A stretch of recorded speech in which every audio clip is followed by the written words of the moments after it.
एक शाम राजा अकबर अपने प्रिय बीरबल के साथ अपने शाही बगीचे की सैर के लिए निकले। वह बगीचा बहुत ही शानदार था। चारों ओर हरियाली ही हरियाली थी और फूलों की भीनी भीनी खुशबू वातावरण को और भी खूबसूरत बना रही थी। ऐसे में राजा को जाने क्या सूझा कि उन्होंने बीरबल से कहा, बीरबल, हमारा मन है कि इस हरे भरे बगीचे में हम हरे घुड्डे में बैठकर घूमें। इसलिए मैं तुम्हें आदेश देता हूँ कि तुम 7 दिनों के अंदर हमारे लिए एक हरे घुड्डे का इंतजाम करो। वहीं अगर तुम इस आदेश को पूरा करने में असफल रहते हो तो तुम कभी भी मुझे अपनी शक्ल न दिखाना। इस बात से राजा बीरबल दोनों वाकिफ थे कि आज तक दुनिया में हरे रंग का घोड़ा नहीं हुआ है। फिर भी राजा चाहते थे कि बीरबल किसी बात में अपनी हार स्वीकार करे। इसी कारण उन्होंने बीरबल को ऐसा आदेश दिया। मगर बीरबल भी बहुत चालाक थे।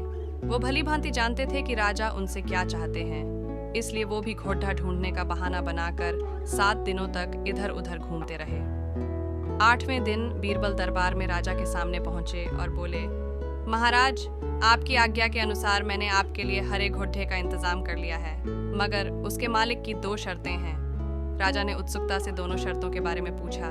तब बीरबल ने जवाब दिया, पहली शर्त यह है कि उस हरे घोड़े को लाने के लिए आपको स्वयं जाना होगा। राजा इस शर्त के लिए तैयार हो गए। फिर उन्होंने दूसरी शर्त के बारे में पूछा।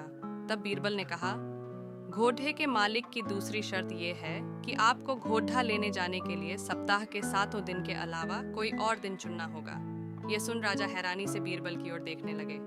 तब बीरबल ने बड़ी सहजता से जवाब दिया, महाराज, घोड़े का मालिक कहता है कि हरे रंग के खास घोड़े को लाने के लिए उसकी यह खास शर्तें तो माननी ही होंगी।